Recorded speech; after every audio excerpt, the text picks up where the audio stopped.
Okay sir. আচ্ছা, তো এই সিগন্যালটা যখন অপর এন্ডে পৌঁছাবে, তখন দেখেন মজার কি ঘটনা ঘটবে। আমরা এই ২ টা তার যেটা আছে, এই যে এই ২ টা তার, এই অপর এন্ডে গেলাম। অপর এন্ডেও কিন্তু এরকম ৩ টা প্রোব থাকবে। তখন আমরা করব কি? এই প্রোবটাকে নিব, এই প্রোবটাকে নিব, নিয়ে এটাকে একটা ডিফারেনশিয়াল অ্যাম্প্লিফায়ার এর মধ্যে ঢুকাই দিব। একটা প্লাস, একটা মাইনাস। ওই যে আপনারা এখন যেটা ইউজ করছেন। তাইলে এখন ঘটনা কি হবে দেখেন, এখানে সেম ফেজ আছে। মনে করেন এটাকে ধরলাম যে ফেজ, সেম ফেজ আরকি, ফেজ প্লাস নয়েজ, আরেকটা লিখি anti phase, AP plus noise. এই ২ টা সিগনাল এখানে আসতেছে। ২ টার মধ্যে সমান নয়েজ, কিন্তু একটা একই ফেজে সিগনাল, আরেকটা বিপরীত ফেজে। কিন্তু নয়েজের ফেজ কিন্তু এক। তো আমি যখন বিয়োগ করব একটার থেকে আরেকটা, তখন দেখেন কি হবে? পি মাইনাস, মাইনাস এপি, আর কি হবে? নয়েজ তো একে অপরকে ক্যানসেল আউট করে দিবে, তাই না? তাহলে আপনি কি হবে? সিগন্যালটা আপনি কি পাবেন? তখন 2p পাবেন না? কারণ এপিকে আপনি যখন আবার ইনভার্ট করবেন, সরি এখানে মাইনাসটা হবে না। এপিটাকে আপনি যখন আবার ইনভার্ট করবেন, তখন এপিটা তো পি হয়ে যাবে, তাই না? এন্টিফেজকে আপনি যখন মাইনাস করবেন, তখন এটা আবার ফেজে চলে আসবে না? তখন কি হবে? সিগন্যালটা আপনার আরো শক্তিশালী হয়ে যাবে এবং এমপ্লিফিকেশনও হবে। এইটাই হলো গিয়ে আপনার পুরোপুরি এক্সএলআর প্রোটোকলটার কারণ হলো গিয়ে এই জিনিসটা। যে আপনার যত লম্বা আপনি তাড়ি করেন, যত নয়েজই আপনার ইন্ট্রোডিউস হোক, আপনার শেষ প্রান্তে আপনি যখন সিগন্যালটা এমপ্লিফাই করবেন, তখন একটা নয়েজ আরেকটা নয়েজকে ক্যানসেল আউট করে দিবে। স্যার এই এক্সএলআর ইউজ করার জন্য কি যেকোনো ডিফারেনশিয়াল অ্যাম্পলিফায়ার ইউজ করতে পারবো? হ্যাঁ, যেকোনো ডিফারেনশিয়াল এমপ্লিফায়ার ইউজ করতে পারেন। তবে একটা জিনিস মনে রাখবেন, আপনার ডিফারেনশিয়াল এমপ্লিফায়ারটার সিএমআরআর যেন বেশি হয়। সিএমআরআর মানে হলো গিয়ে কমন মোড রিজেকশন রেশিও। আপনারা হয়তো এই জিনিসটা ইসে পড়ছেন, ইলেকট্রনিক্স 1 না 2 তে। স্যার এটা শুধু ডেফিনিশনই পড়েছি স্যার, এটার কাহিনী সিএমআরআর জানি না। মানে হলো গিয়ে এই যে নয়েজটা দেখেন, এই যে এনটা, এই এনটা কিন্তু আপনার নন ইনভার্টিং চ্যানেলেও আছে, ইনভার্টিং চ্যানেলেও আছে, তাই না? জি স্যার। এইটাকে বলা হয় হলো গিয়ে আপনার কমন মোড নয়েজ। বুঝতে ওকে। পারছেন? এই জি স্যার। নয়েজটাকে বলা হয় কমন মোড নয়েজ। যেহেতু এটা ২ টার মধ্যেই উপস্থিত। তো কোনো একটা অ্যাম্প্লিফায়ারের এই কমন মোড নয়েজটা রিজেক্ট করার ক্ষমতা যতটুকু, সেটার উপর ডিপেন্ড করে তার সিএমআরআরটা নির্ধারণ করা হয়। তো সে যতটুকু রিজেক্ট করতে পারে এই নয়েজটাকে, ওটাকে প্রকাশ করা হলো গিয়ে কমন মোড রিজেকশন রেশিও দিয়ে, যেটার একক হলো কি ডিবি, ডেসিবেল। এই জিনিসটা কেমনে টেস্ট করা হয়? ফার্স্টে হলো গিয়ে আপনার এই ২ টা ইসের মধ্যে একই সিগন্যাল দেওয়া হয়। তো ২ টার মধ্যে আপনি যদি একই সিগন্যাল দেন, মনে করেন এটার মধ্যে একই একটা সাইনোসয়েডাল সিগন্যাল দিলেন, একই সাইনোসয়েডাল সিগন্যাল এখানে দিলেন। তাহলে আপনার ফলাফল কত হওয়ার কথা? 0 হওয়ার কথা না? জি। কিন্তু 0 হয় না। কিছুটা নয়েজ এটার মধ্যে থেকেই যায়। এটাকে আপনি রিজেক্ট করতে পারবেন না আসলে।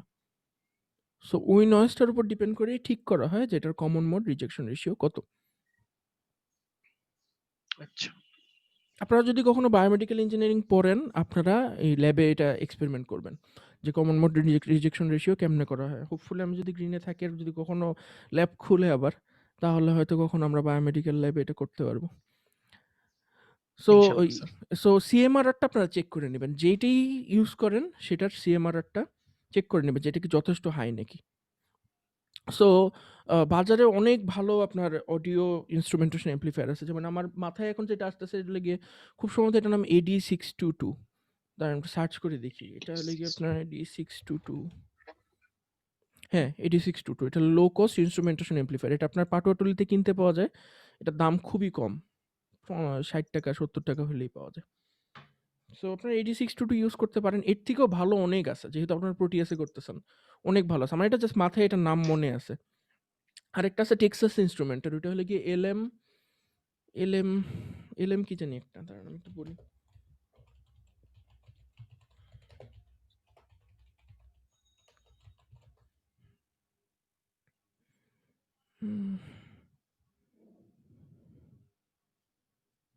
না ওটা পাইতেছি না, ওটা আপনারা একটু খুঁজে নিন। টেক্সাস ইনস্ট্রুমেন্টের বেশ কিছু ভালো ভালো ইয়ে আছে আপনার, ইনস্ট্রুমেন্টেশন এমপ্লিফায়ার আছে। সো ওখান থেকে আপনারা চুজ করতে পারেন, আপনাদের ইচ্ছা।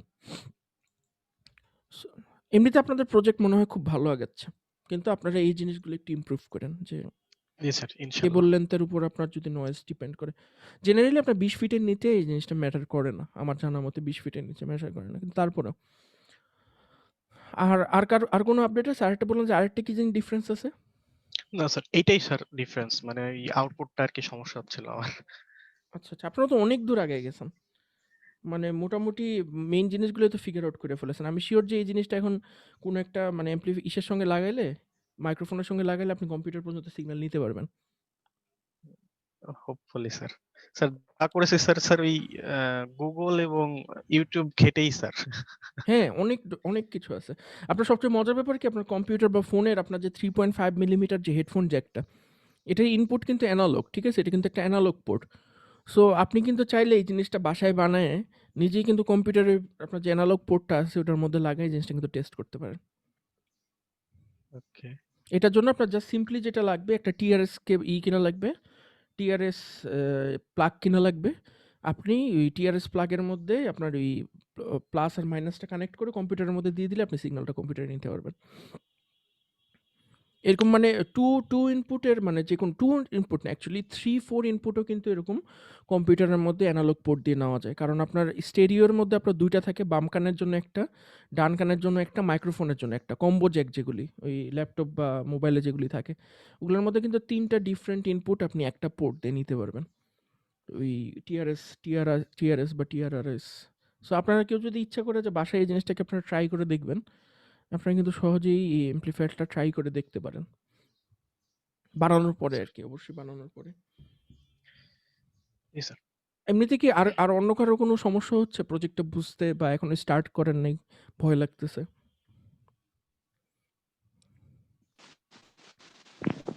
স্যার গ্রুপ 5 এর প্রজেক্টটা স্যার একটু দেখবেন স্যার, আমরা অলরেডি জমা দিয়ে দিয়েছি।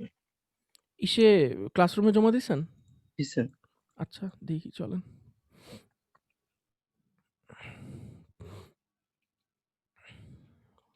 D1 final project. এই যে আব্দুল্লাহ আর আরাফাত, পঙ্কজ দেবনাথ, এটা? জি স্যার।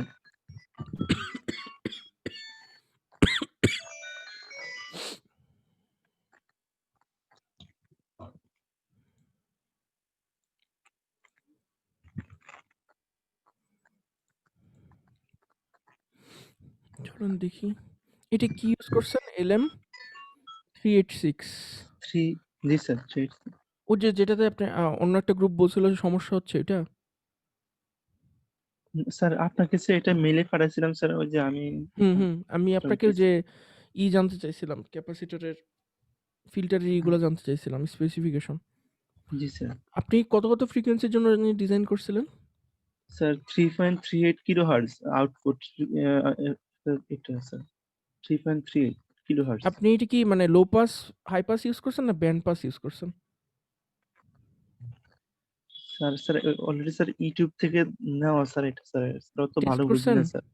টেস্ট করছেন? জি স্যার আউটপুট নেওয়া আছে sir, input output sir. Sir আমাদের যে পাওয়ার পয়েন্টটা জানো, ওইটাতে ভালো আছে স্যার, পাওয়ার পয়েন্ট ফাইলটা পাওয়ার দিতেন পয়েন্টে? স্যার। জি স্যার।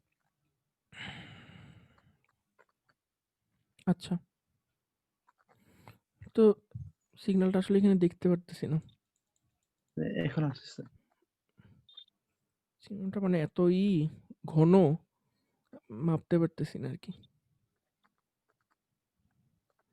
আচ্ছা, অ্যাম্প্লিফিকেশনটা দেখেছেন? স্যার নিচে আছে স্যার।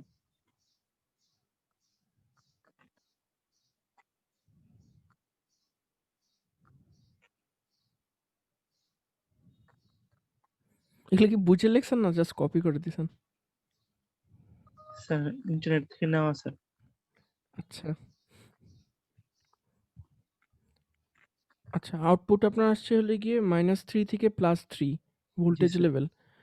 আর ইনপুট -10 থেকে 10, এটা কি? Sir input volt? হচ্ছে অ্যামপ্লিটিউড স্যার, অ্যামপ্লিটিউড ভোল্ট না মিলিভোল্ট? Sir, volt sir. আর আউটপুট? স্যার ভোল্টই স্যার। আউটপুট তো কমে গেল না তাহলে? স্যার ফ্রিকোয়েন্সি হয়তো বাড়ছে স্যার, এই জন্য অ্যামপ্লিটিউডটা কম স্যার। ফ্রিকোয়েন্সি কেমনে বাড়বে? আমি তো আপনাকে ফ্রিকোয়েন্সি মডুলেশন বানাইতে বলি নাই। ফ্রিকোয়েন্সি মডুলেটর তো বানাইতে বলি নাই আমি কোনো।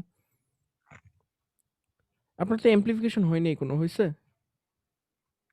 -10 থেকে +10 হলে কি আপনার ইনপুট। সো এখানে আপনার টোটাল ডায়নামিক রেঞ্জ হলে কি 20 ভোল্টের, পিক টু পিক আর কি 20 ভোল্ট। আর এখানে আপনার -3 থেকে 3 তাহলে পিক টু পিক হলো কি 6 ভোল্ট।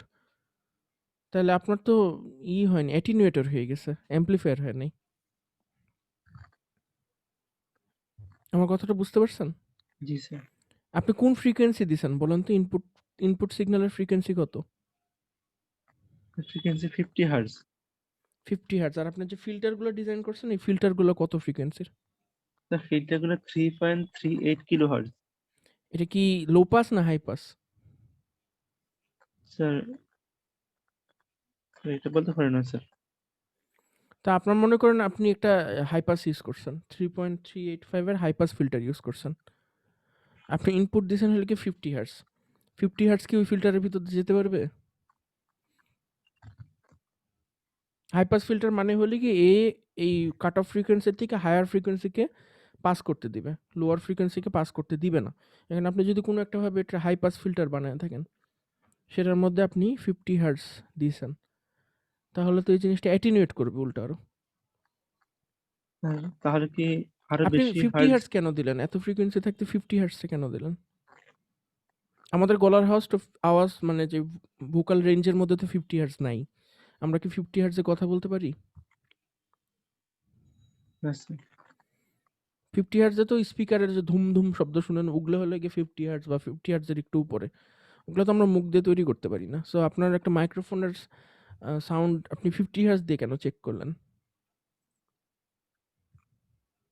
আমি আপনাদের এটা তাহলে রিটার্ন করে দিয়ে আপনারা এটা কারেক্ট করে আবার দিয়েন রেজাল্টটা, ঠিক আছে? জি স্যার। আচ্ছা, আমি রিটার্ন করে দিচ্ছি।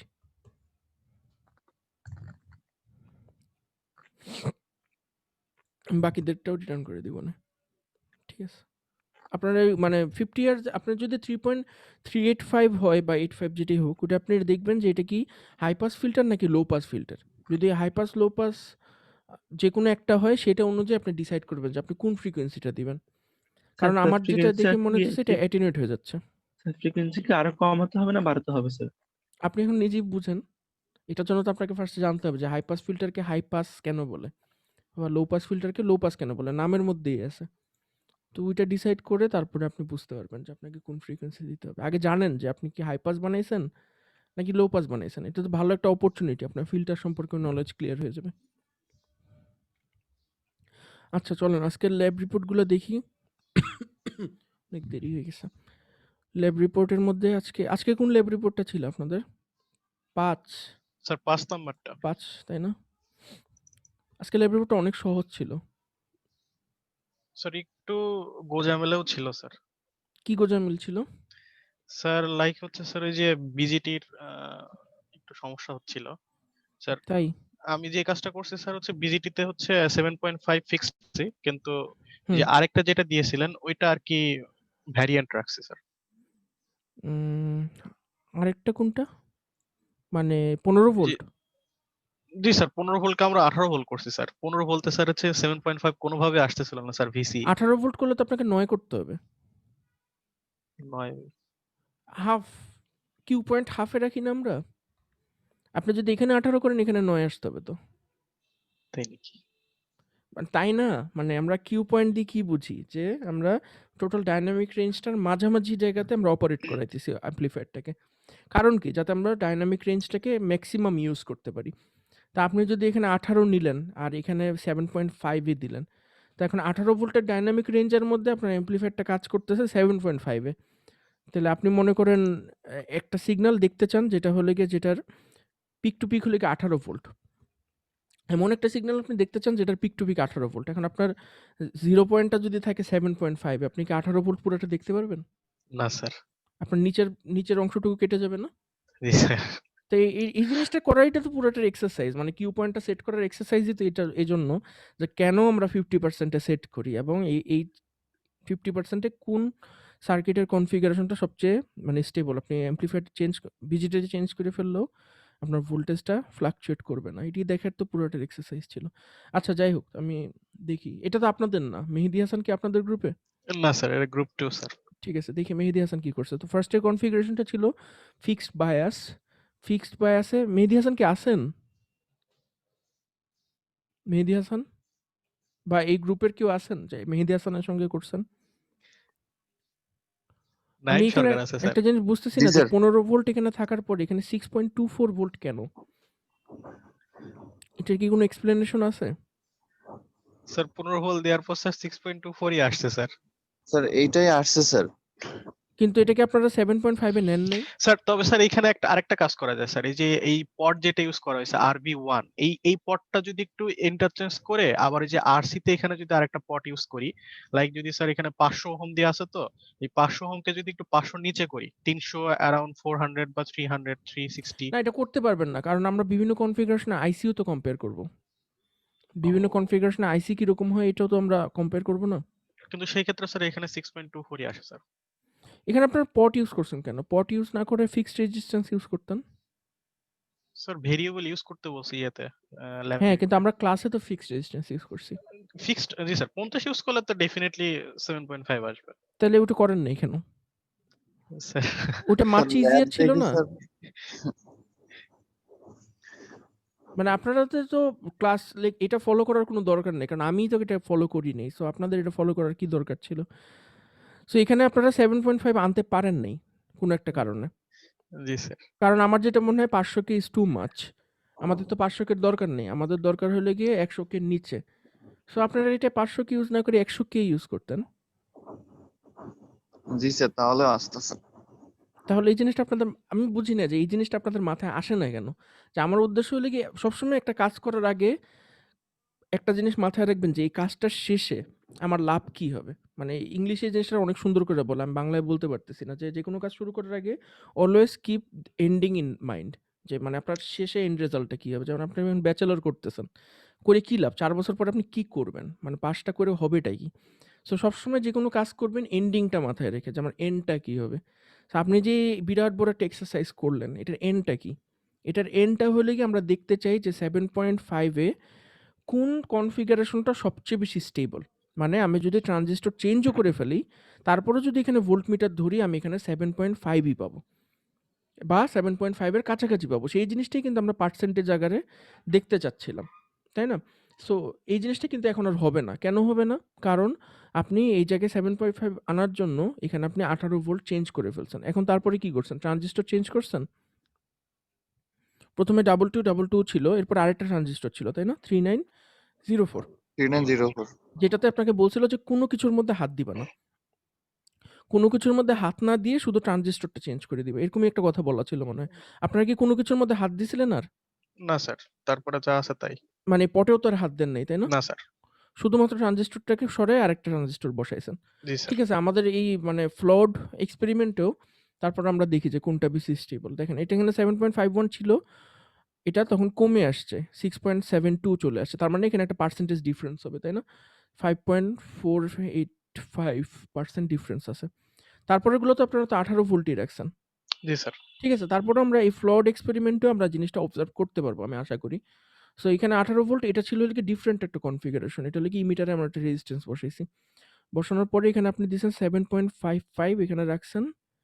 আর তারপরে আবার কমে গেছে। কত পার্সেন্ট কমে গেছে? 5.33 এখানে। তার মানে এটা একটু বেটার। ইমিটারের মধ্যে রেজিস্ট্যান্স বসানোর পরে আমার ফ্লাকচুয়েশনটা একটু কম হয়েছে। তারপরে আমি চলে গেলাম হলো গিয়ে কালেক্টর ফিডব্যাকে। কালেক্টর ফিডব্যাকেও 18 ভোল্ট, এখানে 7.52 কাছাকাছি। তারপরে হলো গিয়ে আপনারা শিওর তো কোনোটাতে হাত দেননি আপনারা? জি স্যার। তাহলে সবগুলোতে একই ভোল্টেজ কেন জি স্যার আসতেছে? জি 6.73, 5.41 এটা আবার খারাপ হয়ে গেছে। তারপরে ফাইনালি হলো গিয়ে ভোল্টেজ ডিভাইডারে স্যার এখানে ভোল্টেজ হচ্ছে ডিভাইডারটা সবথেকে পারফেক্ট আসছে। সবথেকে পারফেক্ট আসছে। হ্যাঁ, এটাই আসার কথা। কিন্তু আমি অবাক হচ্ছি যে আগের ৩ টাতে প্রায় একই ভোল্টেজ আসছে কেন? 6.73 এই রেঞ্জেই আসছে। তার মানে আমরা এখান থেকে তাহলে বলতে পারি ভোল্টেজ ডিভাইডারটা হলো গিয়ে সবচেয়ে ভালো। স্টেবল। কারণ এখানে যদি আমরা ট্রানজিস্টর একবার যদি কিউ পয়েন্ট সেট করি, কিউ পয়েন্ট সেট করে যদি আমরা ডিফারেন্ট একটা ট্রানজিস্টর ইউজ করি, আমার এখানে কিউ পয়েন্টটা মোটামুটি এক জায়গাতেই থাকবে। খুব কম ভেরিয়েশন হবে। তো এখানে ফ্লড কি হয়েছে? ফ্লড হয়েছে কি আমাদের জেনারেল প্র্যাকটিস যে আমরা কিউ পয়েন্টটা সবসময় 50% এ রাখি। কেন রাখি? যাতে আমরা পুরো ডায়নামিক রেঞ্জটি ইউটিলাইজ করতে পারি। আপনাদের কিউ পয়েন্টটা 50% এ সেট হয়নি, 50% এর নিচে চলে আসছে। তাহলে এখন কি হবে? আপনি যদি 18 ভোল্টের একটা সিগন্যাল দেখতে চান, তাহলে পুরো সিগন্যালটা কখনোই দেখতে পারবেন না। তো এটা একটা বিরাট বড় সমস্যা।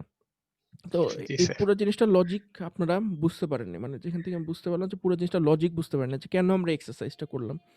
সো আপনারা যখন মানে ক্লাসে কোশ্চেন থাকবে যে স্যার আমরা এক্সপেরিমেন্টটা কেন করতেছি, জিজ্ঞেস করতে পারেন আমাকে যে এক্সপেরিমেন্টটা কেন করতেছি। আমি যদি নাও বলতে পারি যে কেন করতেছি, পরের ক্লাসে আমি পড়ে বলতে পারবো যে এই জন্য করছি।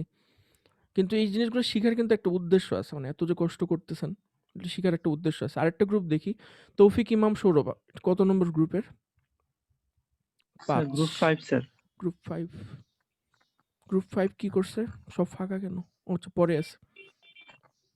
সেম, সবাই কি একজন আরেকজনের কাছ থেকে শুনে শুনেই করছেন? 18 ভোল্ট, 18 ভোল্ট নাকি এটা না স্যার 15 গ্রুপ ভোল্ট? 5 তো 15 ভোল্ট ইউজ করা হয়েছে স্যার।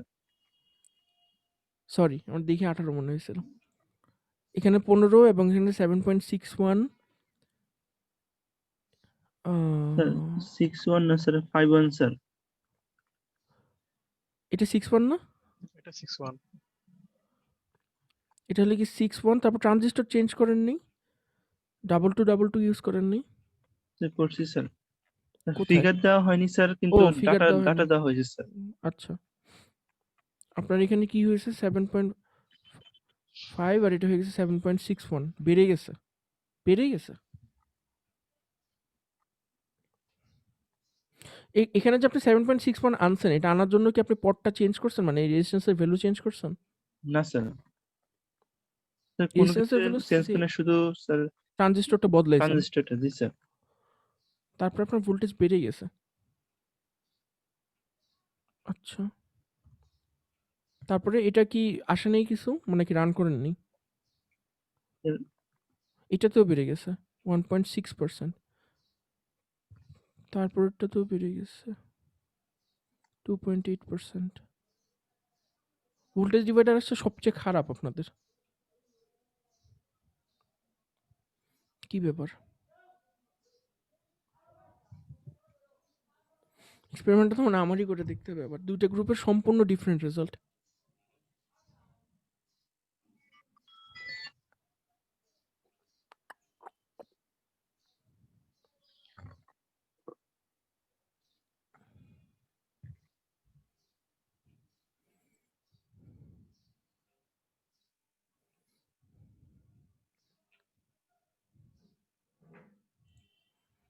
কি হওয়ার কথা? আপনার বইয়ের মধ্যে কি পড়ছেন? কোন কনফিগারেশনটা সবচেয়ে স্টেডি হওয়ার কথা?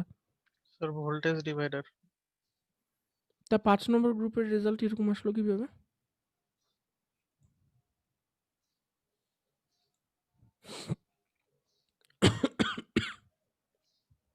আমি জানি না, আমি তো সার্কিটটাও দেখতে পারতেছি না আপনারা কি করছেন। আপনাদের মুখের কথাই বিশ্বাস করতে হচ্ছে আমাকে। আমার মনে হয় যে রান টু রানে আপনাদের কোনো একটা ভেরিয়েশন ছিল, যেটার কারণে রেজাল্ট ডিফারেন্ট আসছে। আপনি কি শিওর যে জাস্ট ট্রানজিস্টরটা ডিলিট করে আরেকটা ট্রানজিস্টর বসাইছেন? অন্য কোথাও কি হাত দিছিলেন? Suppose voltage level.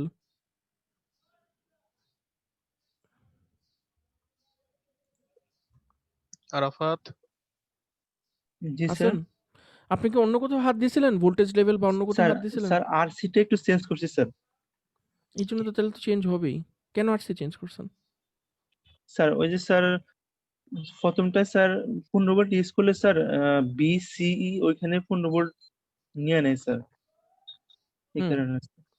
তারপরে কি করছেন আপনি? স্যার আরসি চেঞ্জ করার পরে তারপর ওইখানে 7.5 আসে। না, না, না, মানে একটা ট্রানজিস্টরের ক্ষেত্রে আপনি যে আরসি দিয়ে করছেন, পরের ট্রানজিস্টরের ক্ষেত্রে কি একই আরসি দিয়ে করছেন নাকি? না স্যার। এই জন্যই তো সমস্যা হয়েছে। আপনার 2 টা ট্রানজিস্টরের জন্য একই আরসি ইউজ না করলে আপনার আইসি চেঞ্জ হয়ে যাবে না? স্যার স্যার স্যার স্যার, যখন স্যার একটা কনফিগারেশনে ই- একই স্যার ইউজ করা হয়েছে স্যার, কিন্তু স্যার পরে যখন সার্কিট যখন ভিন্ন হয় না, তখন না, আপনি তখন একই স্যার আরসি সার্কিটে চেঞ্জ করা ডিফারেন্ট হয়েছে আরসি স্যার। ইউজ করছেন নাকি? একই সার্কিটে কি আরসি সেম ছিল নাকি ডিফারেন্ট ছিল? স্যার, একই সার্কিটে আরসি একদম একই রকম ছিল স্যার। এটা তো অবাক করার একটা ব্যাপার। এরকম কেমনে হলো তাহলে?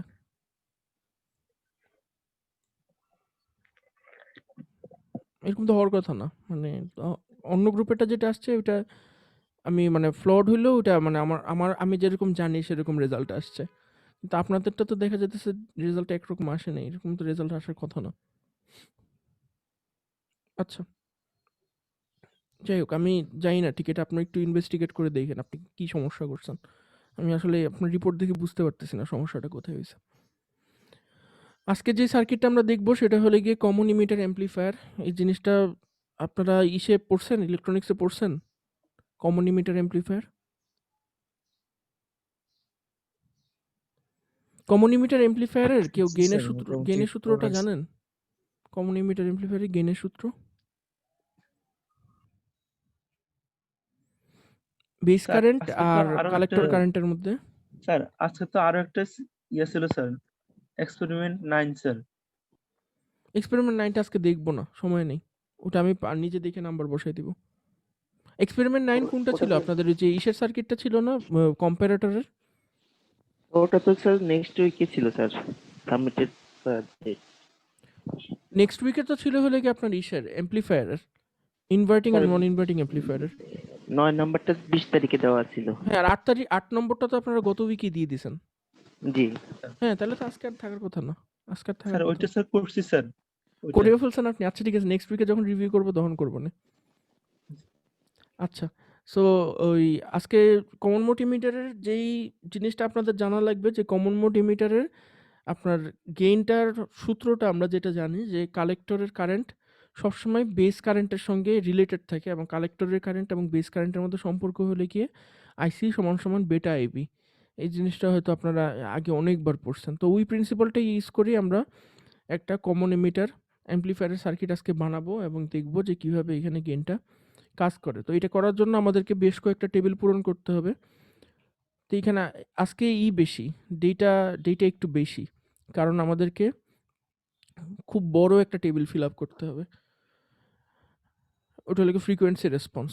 সো ফার্স্টে আমরা প্রসিডিউর ফলো করি। প্রসিডিউরে আমাদের 6.2 এই ডায়াগ্রামে এখানে একটা সার্কিট বলে দেওয়া আছে। এই সার্কিটটা আমাদেরকে কনস্ট্রাক্ট করতে হবে। সো চলুন আমরা সার্কিটটা কনস্ট্রাক্ট করি।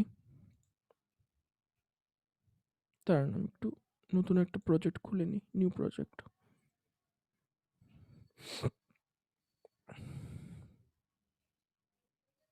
আপনারা কেউ কি এসে গেছিলেন, ভার্সিটিতে গেছিলেন প্র্যাকটিস করতে? না স্যার, এখনো যাওয়া হয়নি। যে যাবো চিন্তা করা হয়েছে। এই দুইটা টাইমই স্যার মানে আর কি সমস্যাদায়ক। কেন, এটা ভালো একটা টাইমে করছে, 2টা থেকে 5টা, আপনাদের তো ক্লাস থাকার কথা না? স্যার ওই সময় আরেকটা আর কি শুরুর দিকে ক্লাস থাকে, তো এই জন্য আর কি স্যার চাচ্ছি জিনিসগুলো স্যার কমপ্লিট হয়ে গেলে 1-2 দিন যে আর কি করে ফেলবো মোটামুটি। আচ্ছা, মানে এখন মোটামুটি আস্তে আস্তে সবাই ফ্রি হইতেছে, মানে ট্রিপল ইডি এর ঝামেলার জন্য আমরা একদম নাভিশ্বাস একটা অবস্থা হয়ে গেছিল। তারপরে স্যার বেশ ভালোভাবে গিয়েছে তো। কই কি বলেন, এক একটা ইভেন্টে 20 জন 30 জন করে মানুষ ছিল, সেখানে টিচারই ছিল হলে 4-5 জন। স্টুডেন্টদের নিজেদের প্রোগ্রামের ব্যাপারে কোনো আগ্রহ নেই। গ্রিনের স্টুডেন্টরা এত ব্যস্ত, আমরা স্টুডেন্ট লাইফে কখনো এত ব্যস্ত ছিলাম না। অনলাইন তো স্যার, এই কারণে সবাই একটু শুক্রবার দিন কিসের ব্যস্ততা আপনাদের বলেন? আপনারা তো শুক্রবার দিন স্যার কোনো ক্লাসই সেমিনার নেই। গুলা বেশ ভালো ছিল, সেমিনার গুলাতে স্যার প্রত্যেকটাতে অ্যাটেন্ড করা হয়েছে। আরে চাকরির জন্য, চাকরি নিয়ে মানুষজন আসছে, মানে 4টা কোম্পানি আসছে চাকরি দিবে সিভি দেখে, সেখান পর্যন্ত 10টা সিভি জমা পড়ে নেই, মানুষজন চাকরিও করতে চায় না। বলেন কি? সেটাই তো আমি দেখতেছি, আমি গ্রিনে মানে স্টুডেন্টদের অ্যাটিটিউড দেখে সত্যি খুব অবাক হচ্ছি। না আমাদের সময় মানে আমরা অন্য কোনো কিছুতে পার্টিসিপেট করতাম আর না করতাম, যেখানে প্রাইজ মানি দিবে মানে টাকা দিবে, প্লাস যেখানে চাকরির সুযোগ আছে, এইসব জিনিস জেনারেলি আমরা স্টুডেন্ট লাইফে কখনো মিস করতাম না, সেটা ডিবেটিং হোক বা যেটাই হোক। তো এখানে দেখলাম প্রাইজ মানি দেওয়া হইতেছে, তারপরে স্টুডেন্টদের কোনো পার্টিসিপেশন নেই। অনেক জায়গা থেকে কিন্তু পার্টিসিপেন্ট আসছে, Jahangirnagar university, north south, IUB, জিতছে ওরা, কিন্তু গ্রিনের পার্টিসিপেশন খুবই কম ছিল।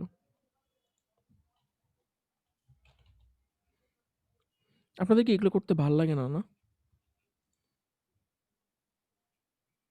নাকি?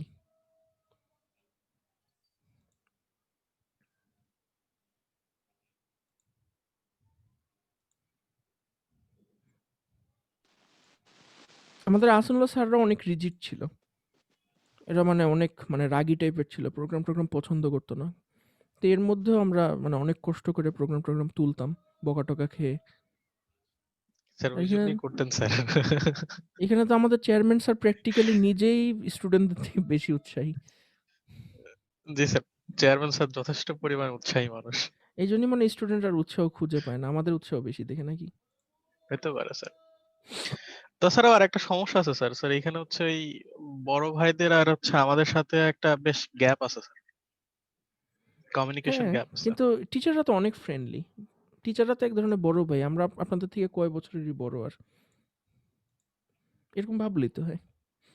আর আমার জানা মতে মানে আমার সঙ্গে যারা জয়েন করছে বা আমি যাদের সঙ্গে মানে কথাবার্তা বলি, আমার কোনো টিচারকে তেমন একটা রাগী মনে হয়নি যাকে অ্যাপ্রোচ করা যাবে না।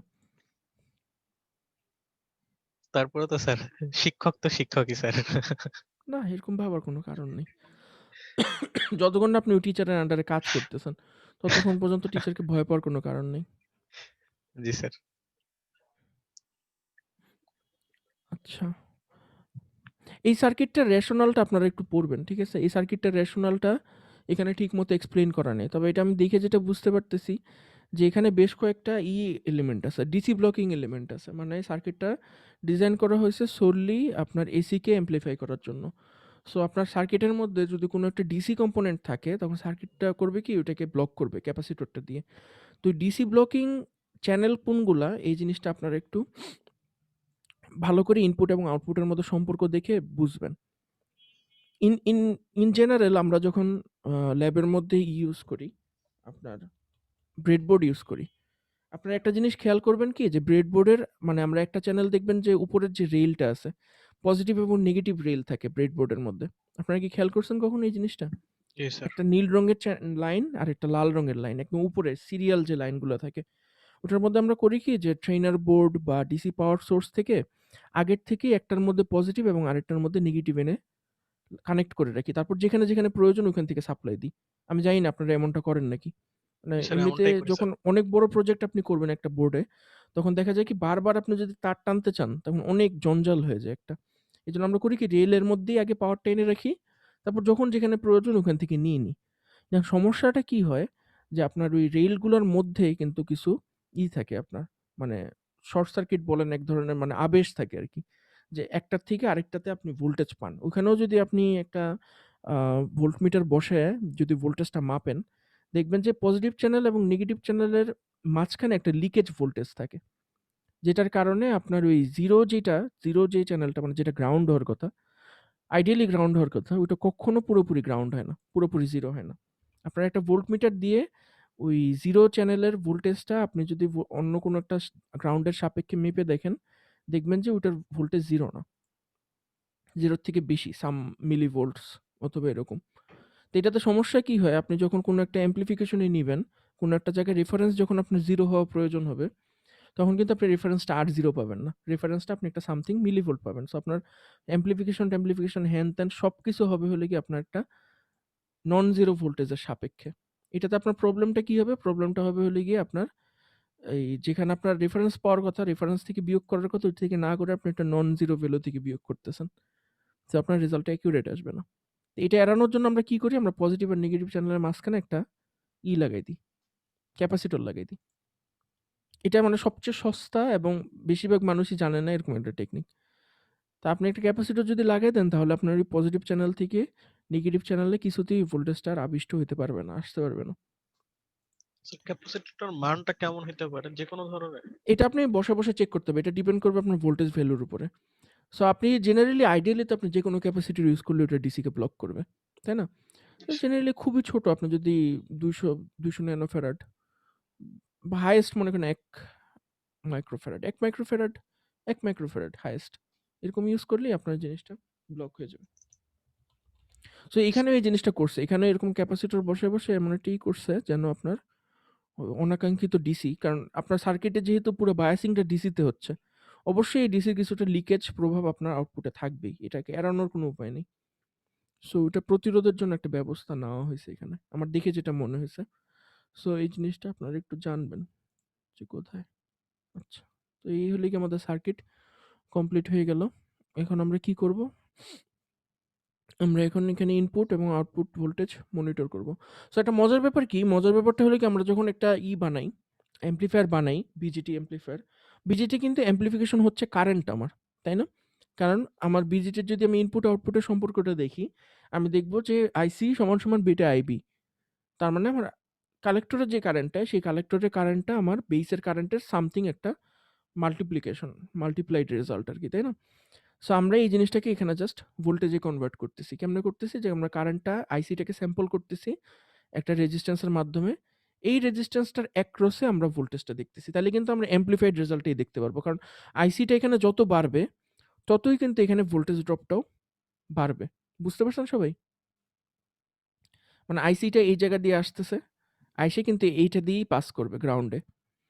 সো আইসিটা যত বাড়বে, মানে গেইন যত বাড়বে, আইসি তত বাড়বে। আইসি যত বাড়বে, আমার এখানে ভোল্টেজ আউটপুটটাও তত বাড়বে। মানে আমি ভোল্টেজটার আউটপুটটা নিব এই 10 কে অ্যাক্রসে।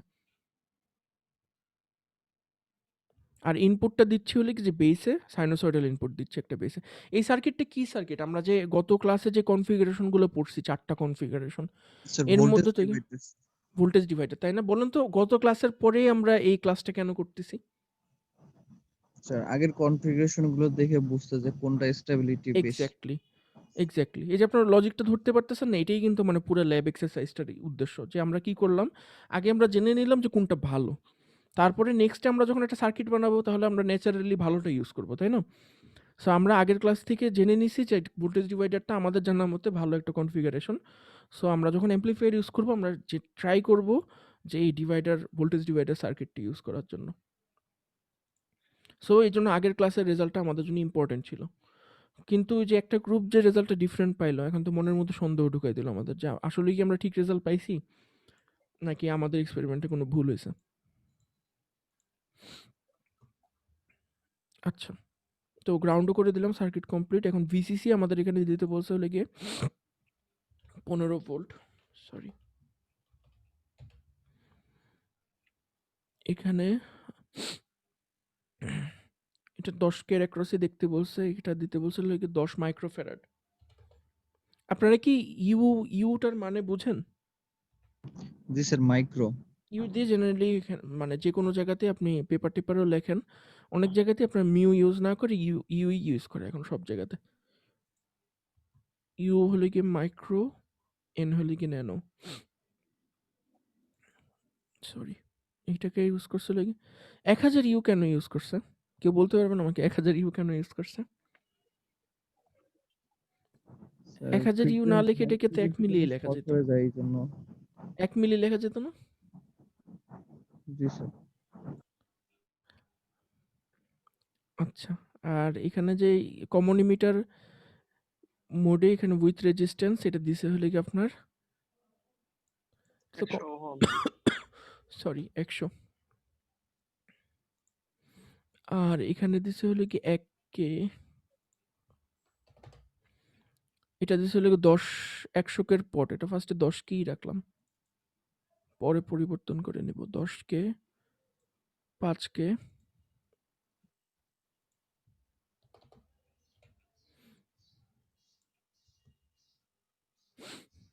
অ্যাকচুয়ালি এটার কোনো দরকার নেই, এটা ডিলিট করে দিই, ভুল করছি, এটাকে চেঞ্জ করে নেব পরে। এটাকে ইউজ করছে লাগে 10 ইউ,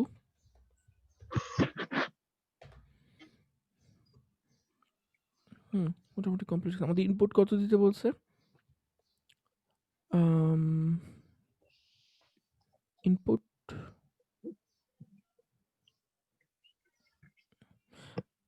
আচ্ছা, সমস্যা নেই। আমাদের টোটাল ডাইনামিক রেঞ্জ আছে হলো কি আপনার 15 ভোল্ট। ইনপুট দিতে বলছে 2 kilohertz, 2 kilohertz, R peak to pick কত? ফার্স্টে হলে কি আমাদের কিউ পয়েন্টটা সেট করতে হবে। কিউ পয়েন্টটা সেট করার পরে সবগুলো DC voltage VCC, VC, VB, VB, ভিই এগুলি মেজার করতে হবে, আর কিউ পয়েন্ট কারেন্ট মেজার করতে হবে। আচ্ছা, তো ফার্স্ট আমরা কিউ পয়েন্ট সেট করি। কিউ পয়েন্ট সেট করার জন্য আমাদেরকে এই জিনিসটা ফার্স্টে ডিসকানেক্ট করা লাগবে। তো এটাকে ডিসকানেক্ট করলাম। এখন সার্কিটের মধ্যে এখানে আপনার কোনো ইনপুট নাই সাইনোসয়েডাল। সো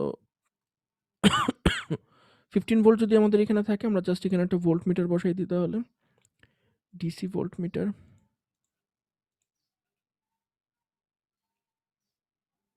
এটাও ডিসকানেক্ট করে দিই।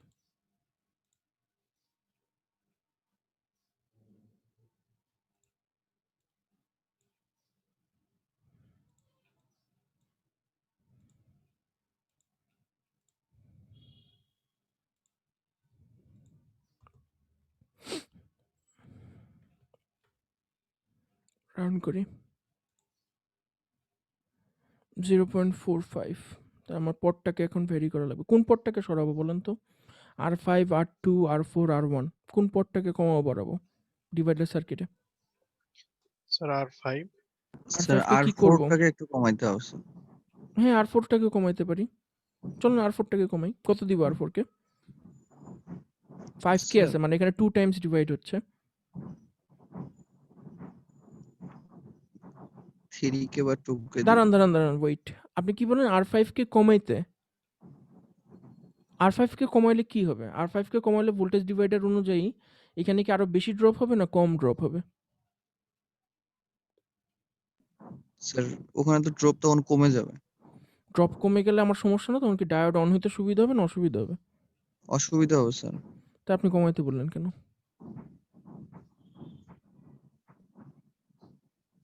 বাড়াইতে হবে মনে হয়, বাড়াইলে সুবিধা হবে। জি স্যার একটু এটাকে কমাইতে হলে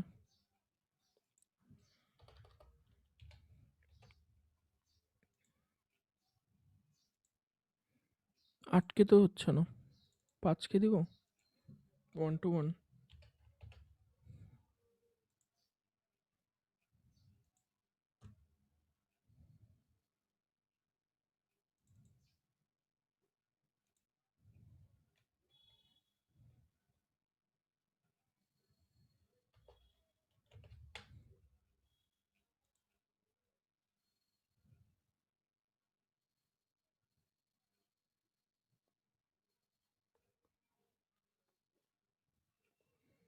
বাড়ানোর পরে এখানে ভোল্টেজটা বেড়ে গেল।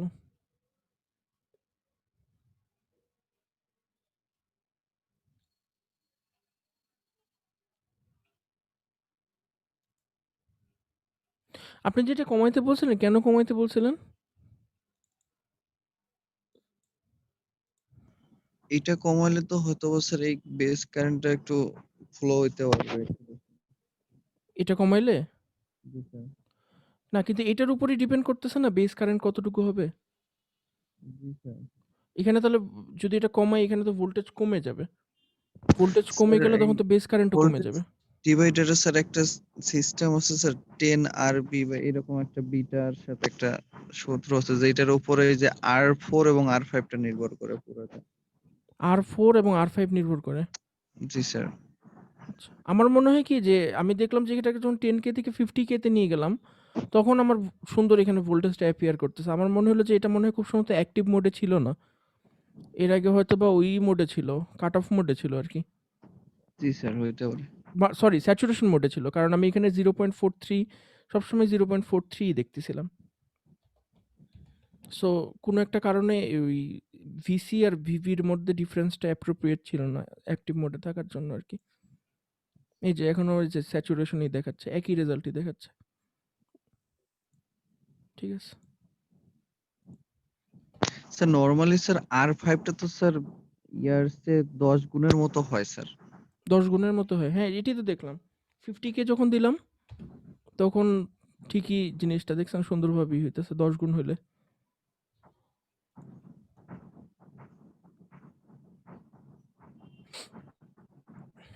তাহলে এখন কি এটা কমাবো? 50k থেকে কমাবো না বাড়াবো? আমার 9 ভোল্ট আসতেছে, কিন্তু আমার 7.5 আসা লাগবে। তাহলে স্যার একটু কমায় দেখি স্যার। গতবার আমরা কততে দেখছিলাম? 47 না 48k তে দেখছিলাম? 8.33 না হয়নি, 85 আরো কমাইতে হবে। 45 নিলেও মনে হয় না হবে। 43 নিয়ে দেখি। 7.31 আমার লাগবে 7.5। আর একটু বাড়াই, আর একটু কম লাগবে।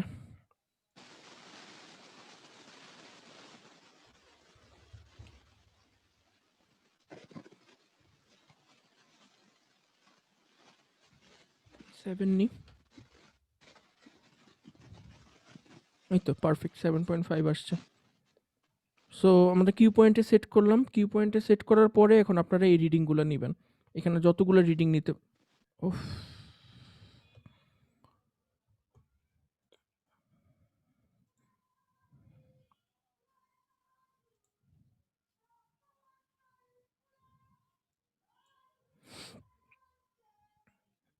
এখানে যতগুলো রিডিং নিতে বলছে এই রিডিংগুলো আপনাদেরকে নিতে হবে, VCC, VC, VP, VE, RC, ICQ, VCEQ. ICQ আর ভিসিইকিউ কিভাবে নিতে হবে এটা বুঝতে পারতেছেন নাম শুনে? আইসিকিউ জিনিসটা কি? স্যার ওটা না কালেক্টর স্যার, কারেন্টটা স্যার, কিউ পয়েন্টের কারেন্ট। কিউ পয়েন্টে কালেক্টর কারেন্ট, এক্স্যাক্টলি। এবং এটা আপনি মেজার করার সূত্রটা এখানে দেওয়া আছে, VCC minus VC by RC.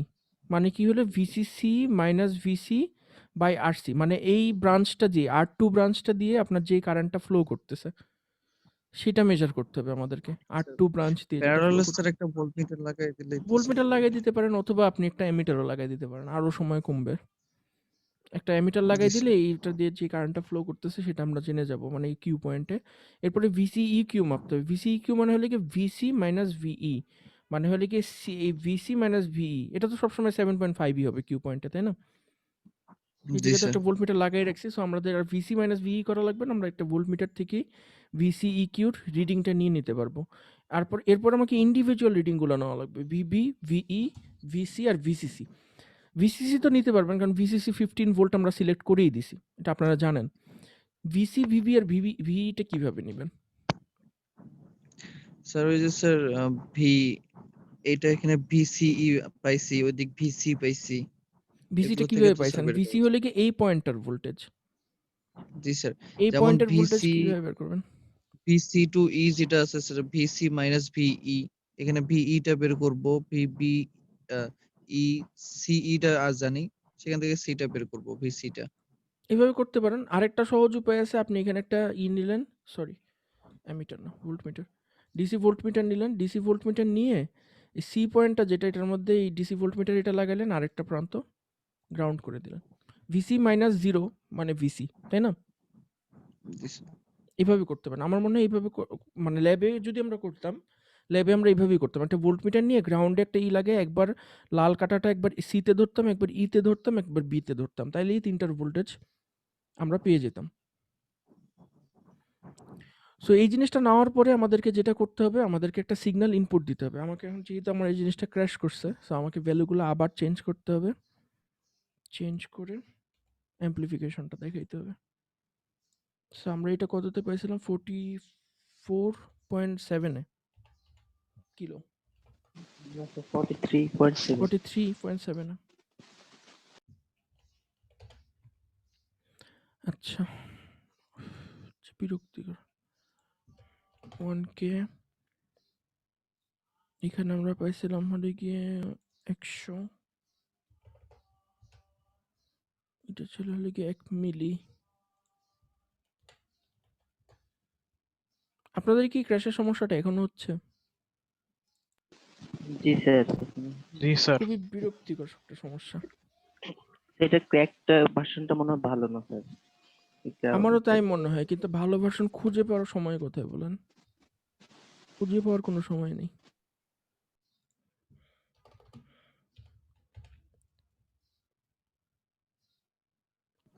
Sir একবার ফাইলটা সেভ করে রেখে দেন স্যার।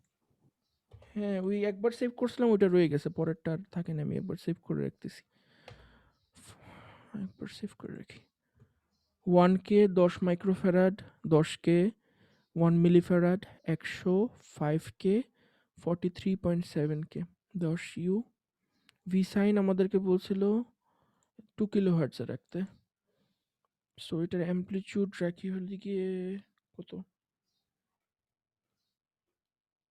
100 মিলিভোল্ট রাখি, আর ফ্রিকোয়েন্সি হলে কি 2 কিলো।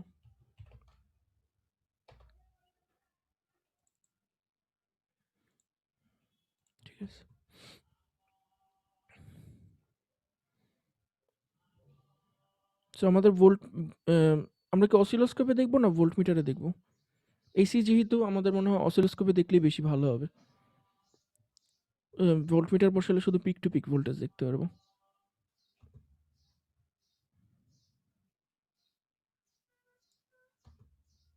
ফার্স্টে আমরা একটা অসিলোস্কোপ বসাই। আউটপুটটা দেখবো হলে কি এখান থেকে, আর ইনপুটটা দেখবো এখান থেকে।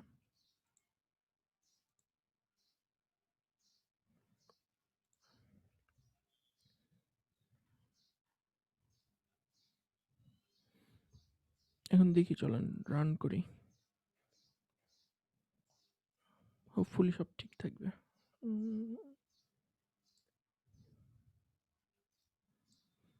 তো এই আসতেছে হলে কি আমাদের রেজাল্ট। আমি ডিসি কাপলিং করে দিই এটা নীলটাতে, আর বাকিগুলো অফ করে দিই।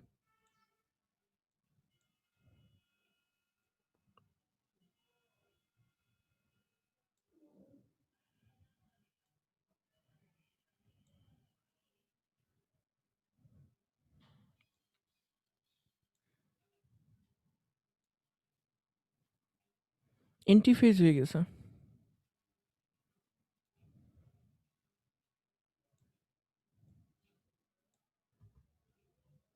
আরেকটা সমস্যা হচ্ছে কি আপনার কাট অফ হয়ে যাচ্ছে।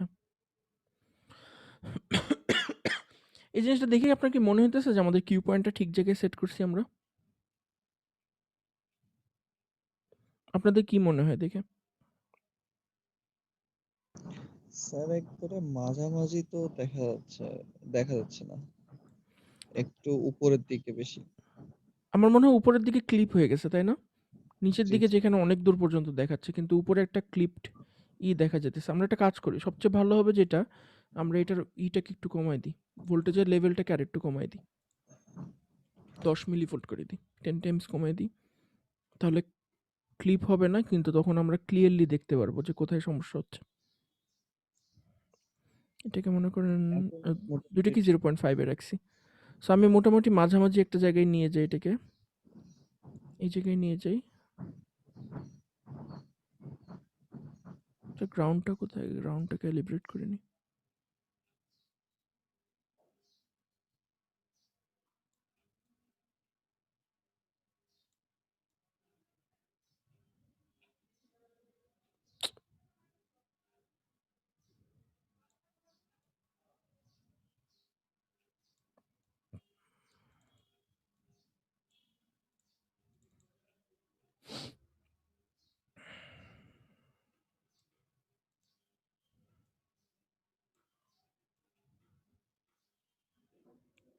এই হলো গিয়ে তাহলে অবস্থা আমাদের।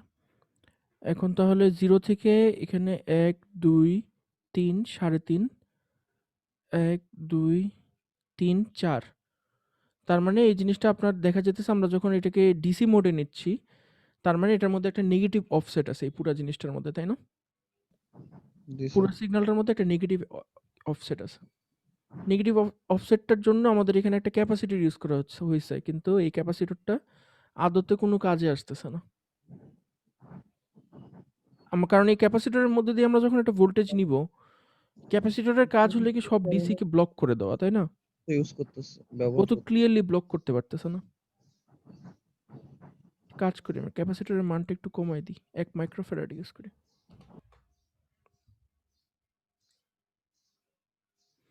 এখন 1, 2, 3 সেম ব্লক করতে পারতেছে না। ইনপুটের মধ্যে কিন্তু কোনো ডিসি নেই, দেখেন ইনপুটের মধ্যে 1, 2, 1, 2, এখানে কিন্তু কোনো ডিসি নেই, কিন্তু আউটপুটের মধ্যে একটা ডিসি অ্যাপিয়ার করতেছে।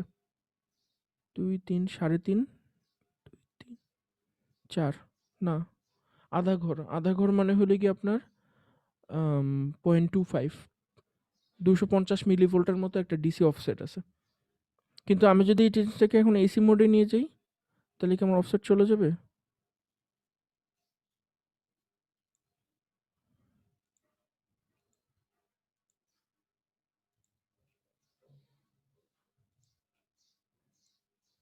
এসি মোডে নিলে তো অফসেট যাচ্ছে না।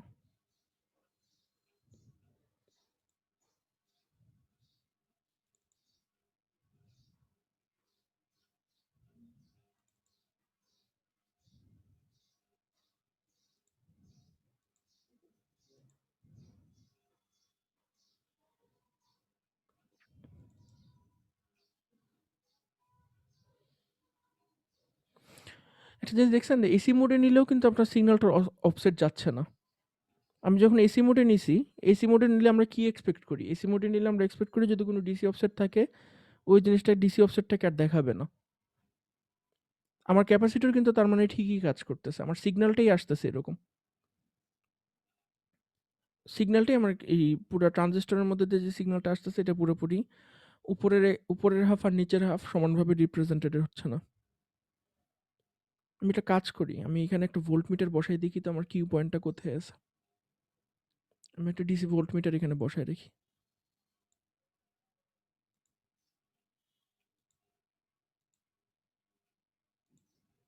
এবার রান করি। দেখছেন? এদিকে কিন্তু 7.66 দেখাচ্ছে। কিন্তু এই জিনিসটা তো 7.5 এ থাকার কথা।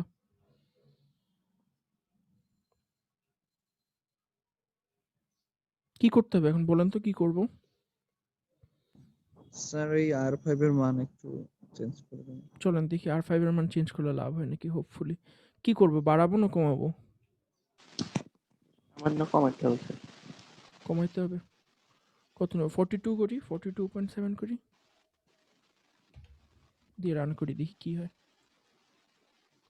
39 আর একটু বাড়াই তাহলে। আপনার 43.5 দিয়েন স্যার। 43.5 না আর একটু বেশি হয়ে গেছে। একটু কমাই। আপনার 2 দিই, 43.2 2 দিই হ্যাঁ। কাছাকাছি। এখন দেখি ইমপ্রুভ করছে নাকি অবস্থা। আপনার এই সাইডে এটা যদি 0 হয় 1, 2, 3, 3.5, 1, 2 কোনো কিছু ইমপ্রুভ করে নাই। যে লাউ সেই কদু আগের মতনই আছে। হয় নাই। কিন্তু আমার কিউ পয়েন্টটা ঠিক জায়গাতেই আছে এখন। 7.5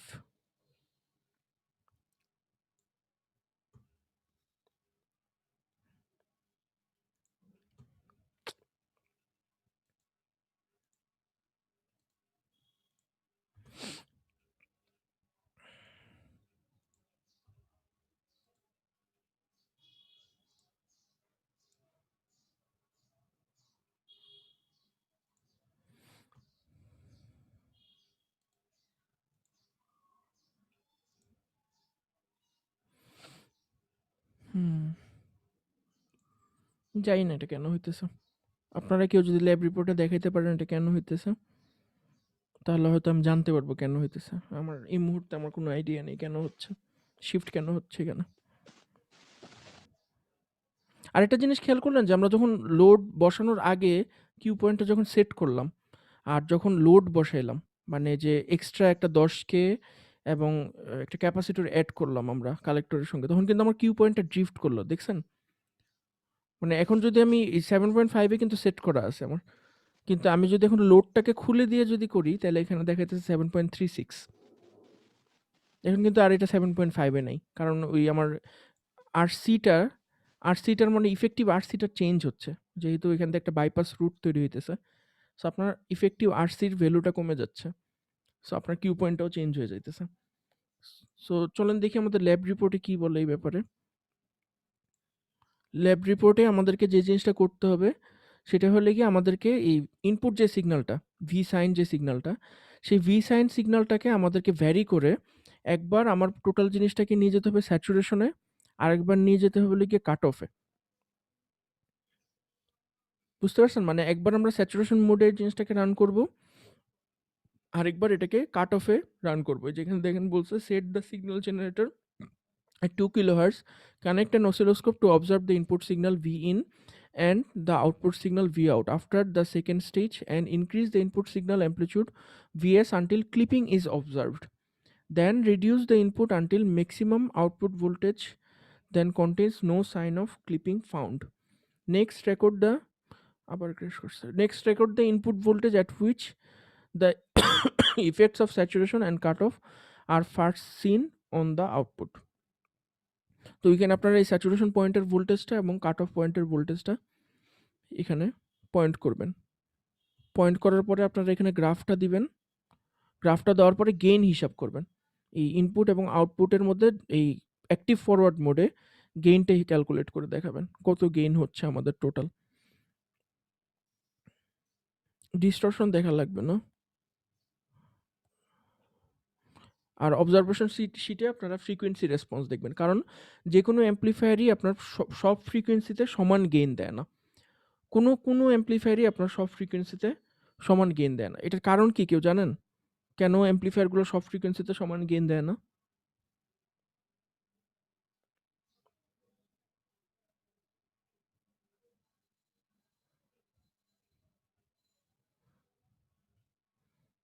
মানে মনে করেন আপনি একটা অ্যাম্প্লিফায়ার বানাইছেন, যে অ্যাম্প্লিফায়ারটা আপনি এক্সপেক্ট করতেছেন 1000 গেইন দিবে। মনে করেন আপনারা যে প্রজেক্টের জন্য যে অ্যাম্প্লিফায়ারটা বানাইছেন, সেটাতে আপনি এক্সপেক্ট করতেছেন 1000 গেইন দিবে। এখন আপনার এই অ্যাম্প্লিফায়ারটা কি 10 হার্টজ থেকে 10 কিলোহার্টজ পর্যন্ত 1000 গেইন দিবে? কি মনে হয় আপনাদের?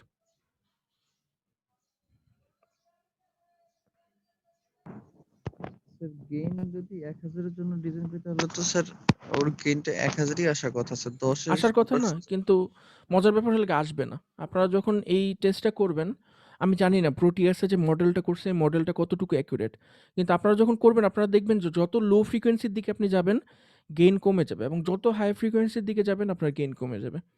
মাঝখানের একটা রেঞ্জে আপনি যেই গেইনের জন্য জিনিসটাকে ডিজাইন করছেন ওই গেইনটা থাকবে, এবং এক্সট্রিম হাই ফ্রিকোয়েন্সিতে এবং এক্সট্রিম লো ফ্রিকোয়েন্সিতে আপনার গেইন কমে যাবে। এটার একটা কারণ হলো গিয়ে আপনার যে অ্যাম্প্লিফায়ারটা আপনি বানাইছেন, যেখানে আপনি প্যাকেজ করছেন, আপনি যেই সিলিকন ওয়েফারের মধ্যে বানাইছেন, সেই জায়গার মধ্যে কিন্তু আপনার কিছু প্যারাসিটিক ক্যাপাসিটেন্স থাকে।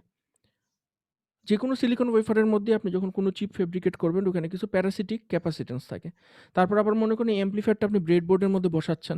অ্যাম্প্লিফায়ারের যে পিনটা, এই পিনটা ব্রেডবোর্ডের নিচে যে কপারের কন্ট্যাক্ট আছে ওটার মধ্যে টাচ করতেছে। এর মাঝখানের জায়গাতেও আপনার কিছু স্ট্রে ক্যাপাসিটেন্স আছে।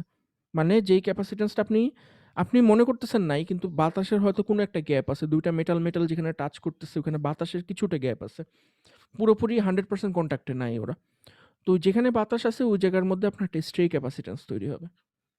সো এই স্ট্রে ক্যাপাসিটেন্স এবং প্যারাসিটিক ক্যাপাসিটেন্স আপনার নর্মাল ফ্রিকোয়েন্সিতে তেমন একটা ইফেক্ট ফেলে না। কিন্তু আপনি যত এক্সট্রিম লো ফ্রিকোয়েন্সি বা এক্সট্রিম হাই ফ্রিকোয়েন্সিতে যেতে থাকবেন, তত কিন্তু এটার যে ক্যাপাসিটিভ যে প্রপার্টি, এই ক্যাপাসিটিভ প্রপার্টি তখন আরও বেশি প্রকট হতে থাকবে। যত এক্সট্রিম হাই ফ্রিকোয়েন্সিতে যাবেন এটা শর্ট সার্কিট হিসেবে আচরণ করবে, যত লো ফ্রিকোয়েন্সিতে যাবেন এটা ওপেন সার্কিট হিসেবে আচরণ করবে। তখন আপনার হবে কি ইনপুট রেজিস্ট্যান্সটা কমবে বা বাড়বে। তো সেটা অনুযায়ী আপনি জানেন যে আপনার যদি ইনপুট রেজিস্ট্যান্স কমে বা বাড়ে, আপনার যে আরবিটা আছে মানে বেসের সঙ্গে যে রেজিস্ট্যান্সটা আছে সেটা আপনার ভ্যারি করবে। সো ভ্যারি করলে আপনি যেই গেইনের জন্য এই সার্কিটটাকে বানাইছিলেন অ্যাকচুয়ালি ওই গেইনের জন্য তখন সার্কিটটা থাকবে না, কারণ আপনার রেজিস্ট্যান্স চেঞ্জ হয়ে যাচ্ছে বা ইম্পিডেন্স চেঞ্জ হয়ে যাচ্ছে। এই জন্য আপনারা যখন এই এক্সারসাইজটা করবেন, যে ফ্রিকোয়েন্সিগুলো যখন চেঞ্জ করবেন এক্সপেরিমেন্ট করার সময়, তখন আপনারা দেখবেন যে আপনার গেইনের ভ্যালু চেঞ্জ হয়ে যাবে। এই মাঝখানের একটা রেঞ্জে 100 থেকে মনে করেন 400 কিলোহার্টজ পর্যন্ত এই রেঞ্জটাতে আপনি দেখবেন যেই গেইনের জন্য ডিজাইন করছেন ওইটা ঠিক আছে, ওইটাই পাচ্ছেন। কিন্তু স্যার এটা এক্সট্রিম হাই রেজোন্যান্স ফ্রিকোয়েন্সি, ফ্রিকোয়েন্সিতে স্যার অপারেট করবে স্যার। হ্যাঁ, বিভিন্ন ফ্রিকোয়েন্সিতে অপারেট করবেন। মানে সবকিছু সেম থাকবে। জাস্ট আপনার ওই যে ভি সাইন যেটা আছে ওই ভি সাইনের ফ্রিকোয়েন্সিটা চেঞ্জ করবেন। আমার মনে হয় যে এই এক্সপেরিমেন্টেই মানে বাকি যেকোনো এক্সপেরিমেন্টের থেকে এই এক্সপেরিমেন্টেই আপনাদের সবচেয়ে বেশি মানে ভবিষ্যতে কাজে আসবে আরকি। মানে আপনারা যখন সিস্টেম ডিজাইন করতে যাবেন, তখন ফার্স্টে আমরা দেখি যে আমাদের এই যে ট্রানজিস্টরটা আছে ওটা কি অ্যাক্টিভ মোডে আছে, নাকি স্যাচুরেশন মোডে আছে, নাকি কাট অফ মোডে আছে। এই জিনিসটাই আমরা ফার্স্টে ডিটারমাইন করি। কারণ এই ২ টা আমাদের জন্য ইউজলেস অ্যাম্প্লিফিকেশনের জন্য। অ্যাম্প্লিফিকেশনের জন্য আমরা চেষ্টা করি এটাকে অ্যাক্টিভ ফরওয়ার্ডে রাখার জন্য। সো আমাদের অ্যাম্প্লিফায়ারটাকে অ্যাক্টিভ ফরওয়ার্ড মোডে আছে নাকি, আরেকটা যেটা আমরা দেখি যে এটা যে ফ্রিকোয়েন্সি রেসপন্স এটা কি ফ্ল্যাট নাকি। মানে বড় একটা ফ্রিকোয়েন্সি রেঞ্জে যেই গেইনের জন্য আমি এটাকে ডিজাইন করছি আমি কি ওই গেইনটাই পাচ্ছি নাকি। তো এই ২ টা শিট আপনারা কমপ্লিট করলে অনেক কিছু শিখতে পারবেন। সো আপনারা এই জিনিসটা একটু ডিলিজেন্টলি করেন। মানে অন্য কারোটা কপি না করে, দরকার হলে আপনারা যদি দেখেন যে 20 হার্টজে আপনি সেম গেইনই পাচ্ছেন, তখন ফ্রিকোয়েন্সিটা আরেকটু কমায়েন। মানে 1 হার্টজ করে দিয়েন। তখন দেখবেন কি 1 হার্টজে ঠিকই কম পাচ্ছেন। মানে গেইন আস্তে, আস্তে কমে যাচ্ছে। আবার যখন এই 1 মিলিয়ন, 2 মিলিয়নে যাবেন, তখন দেখবেন যে আস্তে, আস্তে গেইন কমে যাচ্ছে। সো এই জিনিসটা আপনারা করবেন। এটা খুব সহজ। আমার মনে হয় এটা করতে আপনার সমস্যা হবে না। কারো কি কোনো কোয়েশ্চেন আছে এই পর্যন্ত? আপনারা কি জানেন যে স্যাচুরেশন, কাট অফ এবং মোডের মধ্যে পার্থক্য কি? অ্যাক্টিভ ফরওয়ার্ড মোডের মধ্যে পার্থক্য কি? স্যার স্যাচুরেশন মোডে তো স্যার ওইটা VCE টা 0 থাকে স্যার। দাঁড়ান আমি একটু চিন্তা করি। স্যাচুরেশন মোডে VCE 0 থাকে। নট নেসেসারি কেন? স্যার তখন স্যার ওইটা মনে হয় স্যার শর্ট অবস্থার মধ্যে থাকে স্যার। না, সবসময় মনে রাখবেন যে স্যাচুরেশন এবং কাট অফ মোডের মধ্যে একটা কমন জিনিস আছে। কমনটা কি? স্যাচুরেশন মোডে আপনার ২ টা যে ডায়োড, মানে আপনি মনে করেন NPN একটা ট্রানজিস্টর ইউজ করতেছেন। তো NPN ট্রানজিস্টরকে কিন্তু আপনি NP আর PN এইভাবে কল্পনা করতে পারেন। এখানে আপনার ২ টা ডায়োড আছে টোটাল, তাই না? সো স্যাচুরেশন মোডে আপনার এই ২ টা ডায়োডই থাকবে ফরওয়ার্ড বায়াস অবস্থায়। মানে একটা ট্রানজিস্টর যদি আমি আপনাদেরকে এখানে এঁকে দেখাই, এটা হলো গিয়ে আপনার মনে করেন একটা ট্রানজিস্টর। সো এটা হলো গিয়ে N, এটা হলো গিয়ে P, এটা হলো গিয়ে N। N, P, N। So স্বাভাবিকভাবে এটা মনে করুন কালেক্টর NPN এর ক্ষেত্রে, এটা হলো গিয়ে বেস, এটা হলো গিয়ে ইমিটার। তো এখানে আপনার ২ টা ডায়োড আছে। একটা হলো গিয়ে NPN মিলে একটা ডায়োড, আরেকটা হলো গিয়ে PN মিলে আরেকটা ডায়োড। ২ টা ডায়োড। সো স্যাচুরেশন মোডে আপনার এই ২ টা ডায়োডই থাকবে ফরওয়ার্ড বায়াসে। এবং কাট অফ মোডে আপনার এই ২ টা ডায়োডই থাকবে রিভার্স বায়াসে। এটা হলে গিয়ে এই ২ টার মধ্যে মিল। স্যাচুরেশন এবং কাট অফের মধ্যে মিল হলে গিয়ে একটাতে ২ টা ডায়োডই থাকবে ফরওয়ার্ডে, আরেকটাতে ২ টা ডায়োডই থাকবে রিভার্সে। আর অ্যাক্টিভ ফরওয়ার্ড মোড তখনই হবে যখন এই যে এই ডায়োডটা আপনার BE যে টার্মিনালটা, এই BEটা কিসে থাকবে? ফরওয়ার্ডে নাকি রিভার্সে? অ্যাক্টিভ ফরওয়ার্ডে থাকবে স্যার। এটা থাকবে ফরওয়ার্ডে, তাই না? আর আপনার যে CEটা আছে, CBটা আছে, এই CBটা থাকবে হলে গিয়ে রিভার্সে। বুঝতে পারছেন? মানে একটা ডায়োড ফরওয়ার্ডে এবং একটা ডায়োড যখন রিভার্সে থাকে, তখনই মাত্র আমরা বলি যে এটা অ্যাক্টিভ মোডে আছে। অ্যাক্টিভ মোড আবার ২ ধরনের। একটা হলো গিয়ে অ্যাক্টিভ ফরওয়ার্ড, আরেকটা হলো গিয়ে অ্যাক্টিভ রিভার্স। ইনভার্স বা রিভার্স। সো ওইটাতে আমাদের যাওয়া লাগবে না। কিন্তু যখন একটা ডায়োড ফরওয়ার্ডে আরেকটা ডায়োড রিভার্সে থাকে, তখন আমরা বলি যে এই জিনিসটা অ্যাক্টিভ মোডে আছে। আর বাকি সবসময় আমরা বলতে পারি এটা আইদার স্যাচুরেশন বা কাট অফে আছে। তো স্যাচুরেশনে আছে নাকি কাট অফে আছে, এটা অ্যাকচুয়ালি আপনার ডিপেন্ড করবে ২ টা ডায়োড কি একই সঙ্গে ফরওয়ার্ড বা একই সঙ্গে রিভার্সে আছে নাকি। সো কাট অফের আপনার যে শর্তটা, কাট অফের শর্তটা হলে কি আপনার VBE যেটা, মানে বেস আর ইমিটারের মধ্যে যে ভোল্টেজটা, এই যে এই ভোল্টেজটা, যেটা আপনারা একটু পরে ভি সাইন ইউজ করবেন, এই ভোল্টেজটা আপনার আইদার 0 হবে অথবা 0 থেকে ছোট হবে। আইদার 0 হবে বা 0 থেকে ছোট হবে। 0 কখন হবে? যখন এখানে জাস্ট একটা শর্ট সার্কিট করে দিবেন, কোনো ভোল্টেজ নেই, তখন 0 হবে। অথবা আপনি যদি এখানে বি এর সঙ্গে নেগেটিভ আর ই এর সঙ্গে পজিটিভ কানেক্ট করেন, তখন এটার ভোল্টেজ হবে 0 থেকে ছোট। এইখানে আপনার থাকবে হলে গিয়ে কাট অফ মোডে। পুরা NPNটাই থাকবে হলে গিয়ে কাট অফ মোডে। সবাই কি বুঝতে পারছেন?